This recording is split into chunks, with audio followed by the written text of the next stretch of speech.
Assalamualaikum warahmatullahi wabarakatuh. Salam sejahtera untuk kita semua.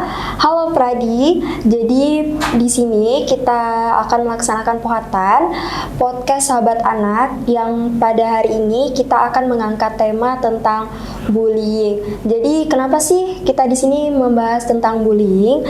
Karena bullying ini bertujuan untuk memberikan pemahaman bagi kita semua yang lebih mendalam tentang kasus bullying ini, karena yang dimana kasus ini sangat berbahaya bagi anak ya.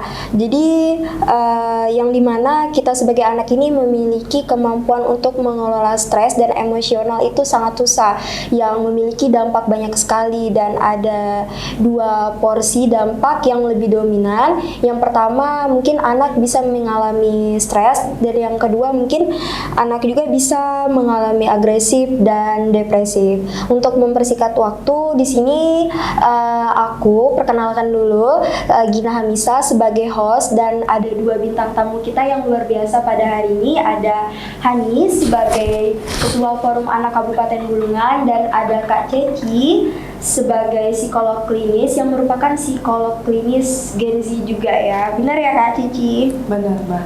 Oke, jadi untuk mempersingkat waktu langsung saja nih kita mulai ke pertanyaan yang pertama yang diajukan untuk Kak Ceci. Jadi Kak Ceci, mungkin kita awal-awal ini mau tanya nih, mungkin definisinya dulu kali ya.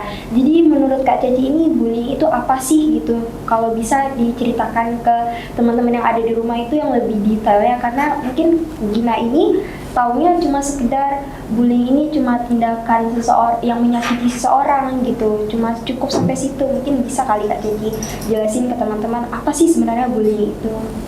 Oke, terima kasih Gina atas kesempatannya. Hai teman-teman semua, sahabat atau anak bulungan yang luar biasa pada hari ini. Kalau misalnya ditanya bullying itu apa, pastinya kita kembali dulu ya ke harafiah, artinya apa. Bullying itu kalau di dalam bahasa Indonesia kan artinya perundungan atau perisakan. Nah, syaratnya sebenarnya ada 4 nih kalau misalnya mau ingat teman-teman. Yang pertama, bullying ini dilakukan dengan niat sengaja. Niatnya sengaja dulu oleh satu orang atau sekelompok orang. Dan yang kedua, syarat kedua, bullying ini dilakukan dengan niat melukai atau niatnya menyakiti. Nah, kemudian yang ketiga, tindakannya ini berulang. Jadi nggak cuma sekali aja. Kalau misalnya sekali aja bukan bullying namanya. Nah, bukan perundungan namanya. Nah, setelah itu yang keempat atau yang terakhir, bullying ini atau perundungan ini dilakukan atas dasar ketidakseimbangan relasi kekuasaan. Jadi ada orang yang dominan, ada orang yang di atas, dan yang di dominan ini melakukan perundungan terhadap orang yang di bawah, yang minoritas, yang lemah. Semua ini disampaikan oleh salah satu tokoh namanya Olweus. Jadi udah lama banget ini bullying ini sebenarnya udah dibahas gitu ya. Baru-baru aja nih kita yang Gen Z mungkin ya, yang mungkin mulai bahas di TikTok, di Instagram dan sebagainya. Padahal dari zaman dulu itu udah terjadi dan udah mulai didiskusikan oleh para tokoh ilmuwan. Seperti itu.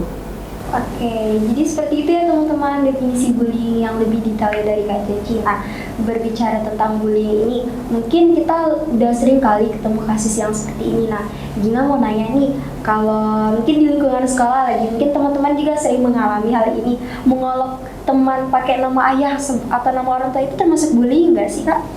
Jelas banget bullying ya, karena pastinya niatnya untuk apa? Kita tanya dulu deh sama yang melakukan bullying, niatnya untuk apa? Niatnya untuk bercanda doang Kak. Oke, bercanda, tapi bercandanya untuk apa? Melukai. Untuk melukai, agar temannya merasa malu kan? Kalau misalnya nama orang tuanya mirip dengan objek tertentu, pasti nanti temennya bakalan ngerasa terganggu, ngerasa tidak nyaman. Ya pastinya itu termasuk kasus bullying dan itu tidak benar, seperti itu. Oke, jadi kan Kak Ceci ini sebagai psikolog klinis Gen Z nih ya. Selama penanganan kasus bullying ini, kasus tentang bullying paling parah yang kakak dapatin itu seperti apa ya, kalau boleh tahu? Kalau berbicara kasus ya Gin atau teman-teman semua, kita tidak bisa juga ibaratnya itu mengkategorisasikan ringan, berat, sedang, karena pasti dampaknya sama-sama traumatis untuk para korban atau para penyintas kita bilangnya. Hanya saja kalau misalnya kita mau mengukur dari segi bentuk atau dari segi perilaku, ya ada satu kasus yang pernah kami dampingi karena kebetulan kakak juga bekerja di perlindungan perempuan dan anak Provinsi Kalimantan Utara. Jadi satu kasus yang masih kakak ingat sampai sekarang, bullyingnya ini terjadi pada seorang anak laki-laki, di mana anak laki-laki ini punya kondisi yang bisa dikatakan keterbatasan begitu ya.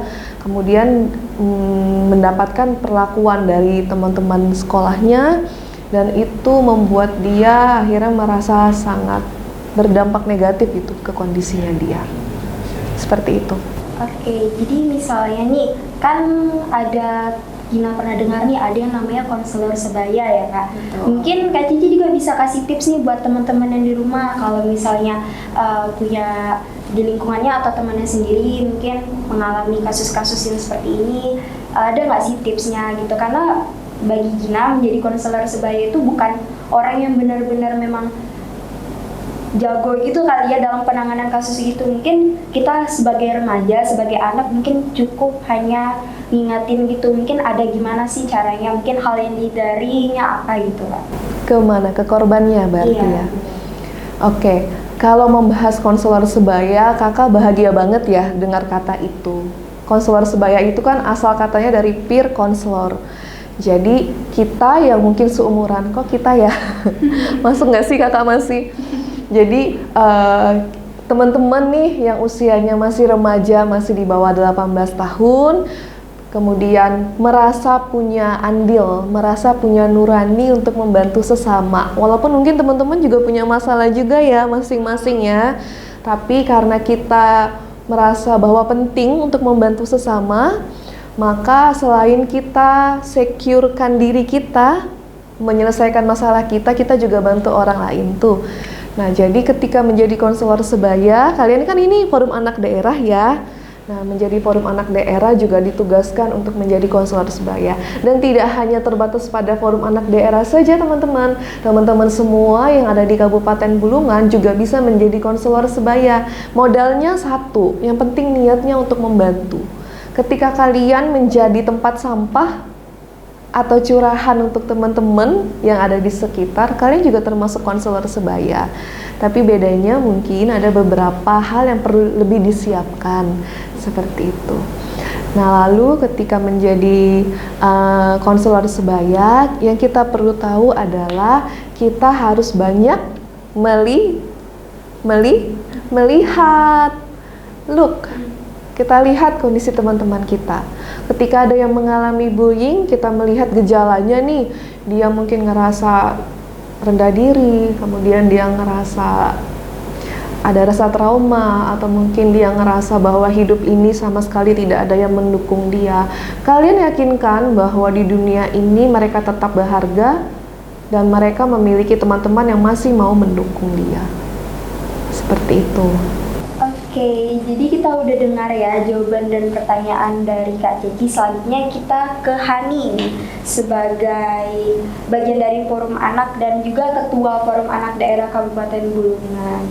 Jadi Gina mau nanya nih sama Hani, sering nggak sih ketemu kasus bullying ini? Oke, Gina. Jadi kalau kasus bullying itu sering banget terjadi. Jangankan ketemu, bahkan kayak kita ngeliat di sosial media itu udah kayaknya sering banget karena emang sering terjadi juga gitu. Oke, jadi kan di forum anak ini ada yang namanya 2P ya, sebagai pelopor dan pelapor. Benar nggak sih? Benar. Pelopor dan pelapor. Nah, jadi Gina mau nanya nih, berbicara tentang kasus bullying ini, peranan 2P di forum anak dalam kasus bullying ini seperti apa gitu? Oke, untuk perannya pelopor dan pelapor, yang pertama itu pelopor, yang dimana kita sebagai agen perubahan. Sebelum kita mengarahkan teman-teman, jangan jadi pelaku nih gitu, kita juga harus menerapkan itu pada diri sendiri bahwa jangan sampai kita lah yang menjadi pelaku bullying ini tadi gitu. Kalau untuk pelapor, tugas pelapor adalah melaporkan pastinya.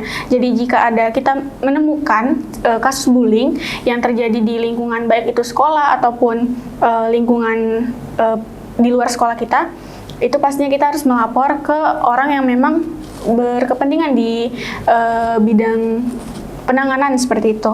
Misalnya tadi nanti didampingi oleh dinasnya Kak Ceci, yaitu Pemberdayaan Perempuan dan Perlindungan Anak, seperti itu.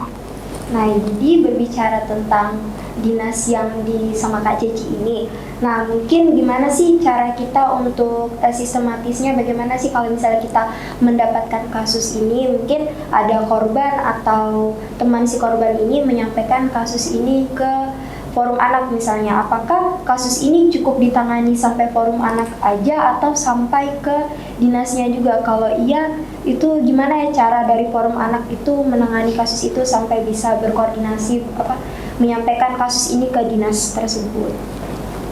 Oke, dari yang perlu kita ketahui juga, Forum Anak ini kan sebagai wadah partisipasi dan aspirasinya anak nih.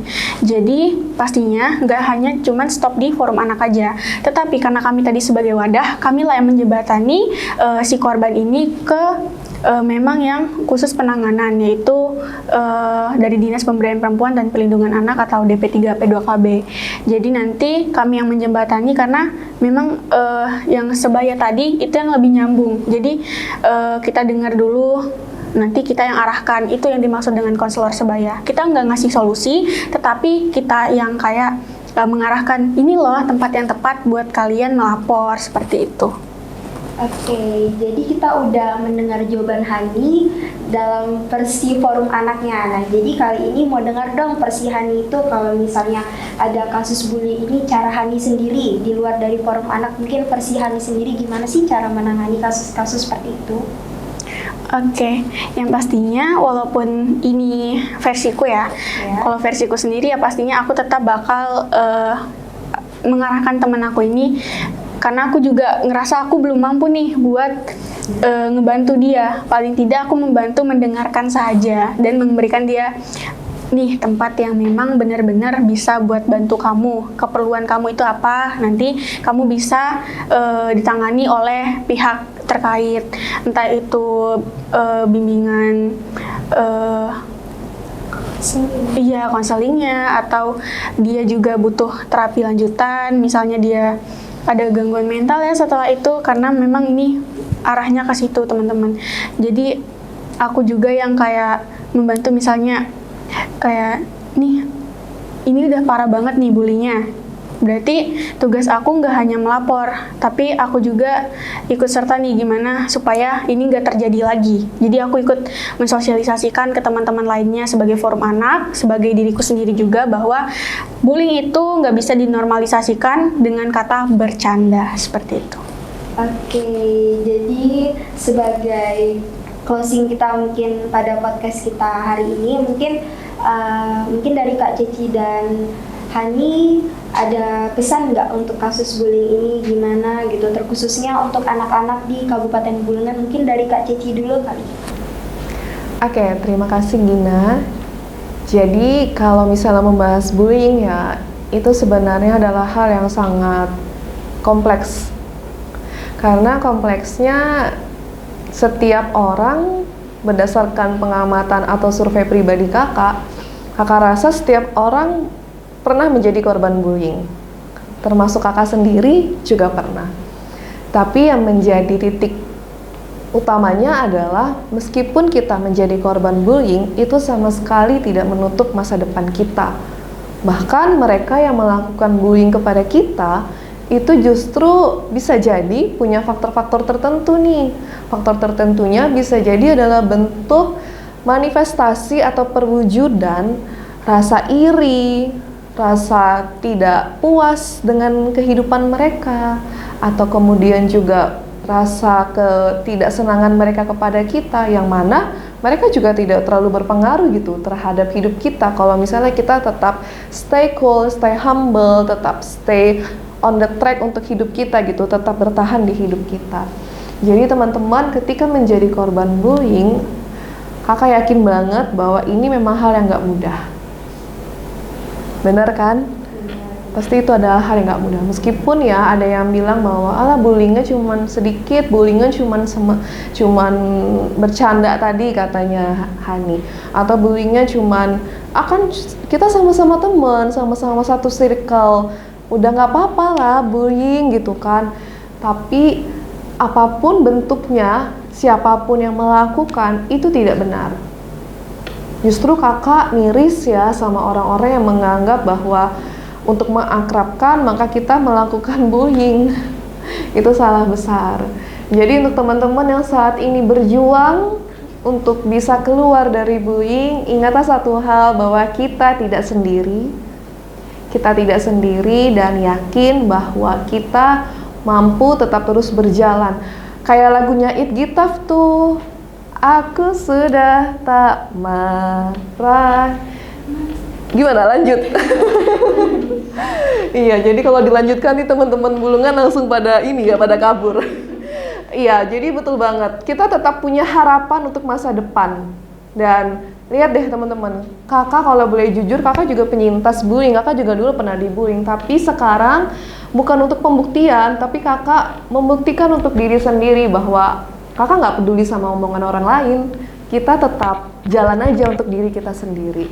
Jadi tetaplah yakin bahwa kita tidak sendiri dan tetap terus berjuang, bukan untuk orang lain tapi untuk diri kita sendiri gitu. Hempaskan semua pikiran-pikiran negatif, segala macam perasaan-perasaan negatif karena bullying. Karena semakin kita pendam, itu akan semakin membuat gas beracun di dalam tubuh kita tuh akan semakin berkembang kan. Maka dari itu dihempaskan saja dan semakin ditimbulkan perasaan-perasaan positif dan yakin bahwa kalian berhak untuk bahagia. Begitu. Oke, terima kasih Kak Cici. Sekarang kita mau dengar nih persihannya untuk pesan kasus bullying ini, terkhususnya untuk anak-anak di Kabupaten Bulungan. Oke, untuk closing kali ini, pesan aku terutama untuk korban bullying, bahwa kalian itu berharga dan jangan sampai kasus yang ini yang pernah terjadi ke kalian itu bikin kalian patah semangat atau depresi. Kalian bisa ngeluapin depresinya kalian itu lewat hal-hal yang kalian sukai, hobi kalian. Dan buat para pelaku, mohon kesadarannya bahwa bullying itu nggak bikin kalian keren. Dan kalian bayangin aja kalau orang yang kalian sayang itu digituin sama orang lain, pasti nggak seneng gitu, bahkan nggak enak hati gitu. Jadi pesan aku buat korban juga, jangan takut untuk speak up ataupun melaporkan bahwa kalian menjadi korban bullying, karena emang itu nggak bisa dinormalisasikan lagi ya, apalagi di balik kata bercanda. Aku rasa itu emang suatu hal yang kayak wah, nggak memanusiakan manusia seperti itu. Apapun alasannya, bullying itu nggak bisa diwajarkan. Iya, itu aja sih. Terima kasih. Boleh nambah nggak? Karena tadi Hani bahas kata pelaku ya. Jadi buat teman-teman juga yang mungkin saat ini merasa senang dengan perlakuannya dia yang melakukan bullying, ingat bahwa negara kita negara hukum. Kita ini adalah anak negara ya kalau di bawah 18 tahun. Kalau kakak udah nggak masuk anak negara karena udah di atas 18 tahun. Tapi yang di bawah 18 tahun itu merupakan tanggung jawab negara. Ada undang-undang yang namanya Undang-Undang Perlindungan Anak, Undang-Undang Nomor 35. Kalau misalnya dilanggar undang-undang ini, khususnya tentang kekerasan anak ya, maka itu setidak-tidaknya akan mendapatkan hukuman maksimal 3 tahun 6 bulan penjara. If I have not mistaken, kalau saya nggak salah ya, tapi seingat saya 3 tahun 6 bulan itu maksimal dan bisa didenda sampai 72 juta maksimal. Jadi teman-teman para pelaku mungkin ya kita bilangnya saat ini, kalau teman-teman melakukan bullying dan korban merasa tidak terima atau mungkin nanti dibantu oleh pihak yang berwenang, hati-hati. Jadi mulai sekarang yakinlah bahwa jangan lagi ngelakuin bullying dan semakin tingkatkan solidaritas kepada sesama. Seperti itu. Oke, jadi merangkum dari semua pesan-pesan dari bintang tamu kita pada hari ini, mungkin untuk pesan teman-teman di rumah, jangan ngerasa kalau kalian itu nggak ada yang ngertiin, kalian nggak punya siapa-siapa, mau bagaimanapun, kedepannya yang bisa ngertiin kalian sendiri itu ya diri kalian sendiri. Jadi mungkin itu aja kegiatan kita pada hari ini, Pohatan, podcast Sahabat Anak.